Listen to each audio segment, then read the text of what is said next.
आकिब जावेद का एक बड़ा बयान आ चुका है बाबर आजम के मुतालिक। जी हाँ, आकिब जावेद से क्वेश्चन किया जाता है और आकिब जावेद से ये क्वेश्चन किया जाता है कि क्या आपको बाबर आजम से पर्सनली इशू है और आप क्या इसी वजह से, लोग कहते हैं कि आप इसी वजह से बाबर आजम को T20 से दूर करना चाहते हैं और बाबर आजम को कभी भी T20 के अंदर फेवर नहीं करते और ना T20 के स्क्वाड के अंदर। इसके ऊपर रिप्लाई सुनिएगा आकिब जावेद क्या कहते हैं। आकिब जावेद कहते हैं, पहले तो आपको ये बता दूं कि जो ये लोग कहते हैं कि मुझे पर्सनली इशू है बाबर आजम से, तो फिर ये पर्सनली इशू मुझे ओडीआई के अंदर और टेस्ट के अंदर क्यों नहीं है बाबर आजम से। जो ये लोग कह रहे हैं कि मेरा कोई पर्सनली इशू है, यहाँ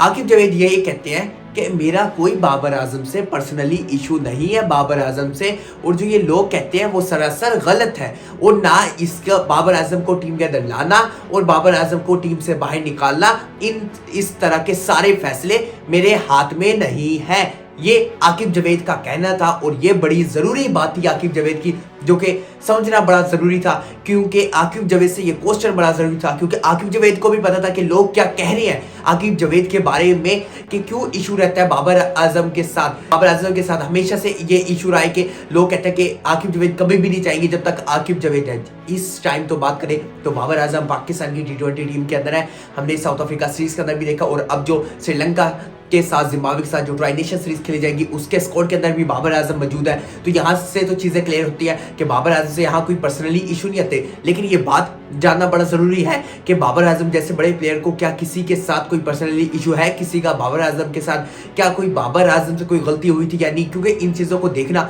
बड़ा ज़रूरी है। क्योंकि बाबर आजम जैसे बड़े प्लेयर को हम कुछ बातों की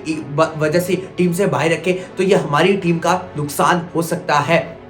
और इस वक्त बात करें तो बाबर आजम की परफॉर्मेंस की, तो बाबर आजम को हमने ये देखा कि थर्ड T20 जो साउथ अफ्रीका के अगेंस्ट खेला गया, यानी कि जो फाइनल T20 था सीरीज का, उसके अंदर बाबर आजम ने बड़ी अच्छी परफॉर्मेंस करके पाकिस्तान टीम को जितवाया और रन्स भी करके दिखाए, वो बड़ा ज़रूरी था और मैटर करता है। तो वहाँ से काफ़ी चीज़ें क्लियर होती है कि बाबर आजम जैसा प्लेयर T20 के अंदर भी मौजूद हो सकता है और ऐसी कोई प्रॉब्लम की बात नहीं है कि बाबर आजम को हम T20 की टीम से बाहर रखें और बाबर आजम को किसी वजह से हम T20 से बाहर रखें। क्योंकि बाबर आजम की बात करें तो बाबर आजम को कुछ ना कुछ तो टेक्निक में थोड़ा बहुत प्रॉब्लम आ रहा है, लेकिन ज़रूरी ये है कि बाबर आजम की जो क्लास है वो परमानेंट है। बाबर आजम के रन्स तो आ रहे हैं, लेकिन हम बात ये करते चलें, बाबर आजम जब अंदर वाला बॉल खेलते हैं या फिर कोई लेग की साइड के ऊपर खेलते हैं, वहां प्रॉब्लम हो रही है बाबर आजम को। अगर कोई बाबर आजम को ऑफ पे बॉल मिल रहा है या फिर बिल्कुल लेग पे मिल रहा है या फिर बाउंसर मिल रहा है, तो उसके अंदर कोई प्रॉब्लम बाबर आजम को नजर नहीं आ रही। जो मेन प्रॉब्लम बाबर आजम को नजर आ रही है वो बाबर आजम के स्टंप्स पे जो बॉल आता है, बाबर आजम को वहां प्रॉब्लम आती है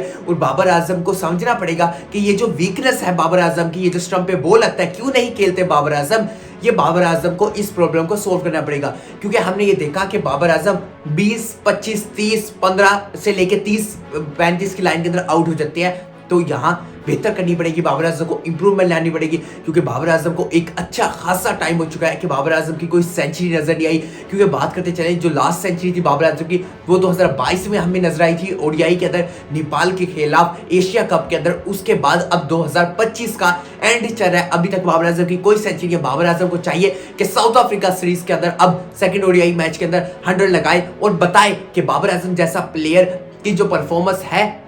वो डाउन हो सकती है, लेकिन जो क्लास है और जो टेम्परामेंट है वो बाबर आजम का कभी भी डाउन नहीं हो सकता। क्योंकि बाबर आजम का टेम्परामेंट और बाबर आजम की जो क्लास है और जो टेक्निक है वो काफ़ी बेहतर है पाकिस्तान के दूसरे प्लेयरों से, और बाबर आजम के पास all over the ground shots हैं कि बाबर आजम कहाँ कहाँ लगा सकते हैं। और बात करते चले इस वक्त बाबर आजम पाकिस्तान की टीम के अंदर परमानेंट होते हुए नजर आ रहे हैं और बाबर आजम पाकिस्तान के वर्ल्ड कप के स्क्वाड के अंदर हमें नजर आएंगे और ये काफी चीजें क्लियर हो चुकी है। ये बड़ी अपडेट आपको दे रहा हूं कि बाबर आजम हमें T20 वर्ल्ड कप 2026 जो कि अब आगाज होने वाला है फरवरी के फर्स्ट वीक, उसके अंदर नजर आने वाले हैं। हम सब जानते हैं कि आकिब जावेद के मुतालिक ये कहा जाता है कि आकिब जावेद को बाबर आजम से कोई पर्सनली इशू है और इसी वजह से बाबर आजम को T20 से ड्रॉप किया गया था। और अब हम सब जानते हैं कि बाबर आजम पाकिस्तान की T20 टीम के अंदर है, तो इसके ऊपर आकिब जावेद से ये बड़ा इंपॉर्टेंट क्वेश्चन किया जाता है। और अब सुनिएगा आकिब जावेद इसके बारे में क्या कहते हैं। आकिब जावेद कहते हैं कि लोग ये कहते हैं कि मुझे बाबर आजम से कोई पर्सनली इशू है T20 के अंदर, तो ये चीजें बताना बड़ा जरूरी थी और आकिब जावेद की ये स्टेटमेंट के बारे में बताया मैंने आपको। मिलता हूं मैं आपसे अगली वीडियो में, तब तक के लिए अल्लाह हाफिज।